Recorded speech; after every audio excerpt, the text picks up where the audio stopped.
भेद उकेलवा अंगे operation mule 2.0 अंतर्गत कामगीरी કરવામાં આવી રહી છે। આણંદ ખાતેથી ગેંગના 10 લોકોની ધરપકડ કરવામાં આવી છે, જેમાં કેટલાક અમદાવાદના છે, 3 ખાતા ધારક તો 3 હેન્ડલર બાકીના યુએસડીટીના ટ્રાન્સફર ઓપરેટર કરવાનું કામ કરતા હતા, તો 197 બેંક એકાઉન્ટ ઓપરેટ કરતા હતા।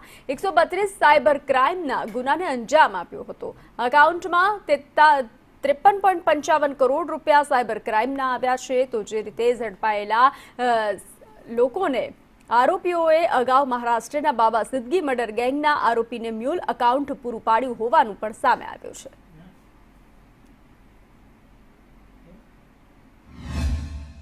આણંદ ખાતેની ગેંગ, જેના અમુક આરોપીઓ અમદાવાદના પણ છે, એ ગેંગના કુલ 10 લોકોની ધરપકડ કરવામાં આવેલી છે।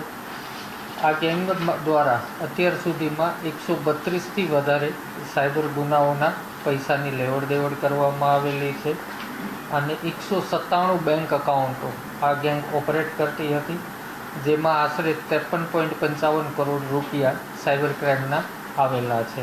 આમાંથી 3 લોકો ખાતાધારકો છે, 3 લોકો હેન્ડલર તરીકેનું કામ કરતા હતા અને તુષાર વાણંદ અને રિકેન ઉર્ફે પંડિત જે છે એ યુએસડીટી કન્વર્ટનું કામ કરતા હતા અને આકાશ પટેલ એ યુએસડીટી ટ્રાન્સફર કરવાનું અને કન્વર્ટ કરવાનું કામ કરતા હતા। હજી ફર્ધર એનાલિસિસ ચાલુ છે અને અન્ય આરોપીઓની પણ શોધખોળ ચાલુ છે। હજી ફોનનું ફોરેન્સિક એનાલિસિસ કરતાં અન્ય ઘણા પુરાવાઓ અને ઘણા ગુનાઓ નીકળવાની પૂરેપૂરી સંભાવના છે।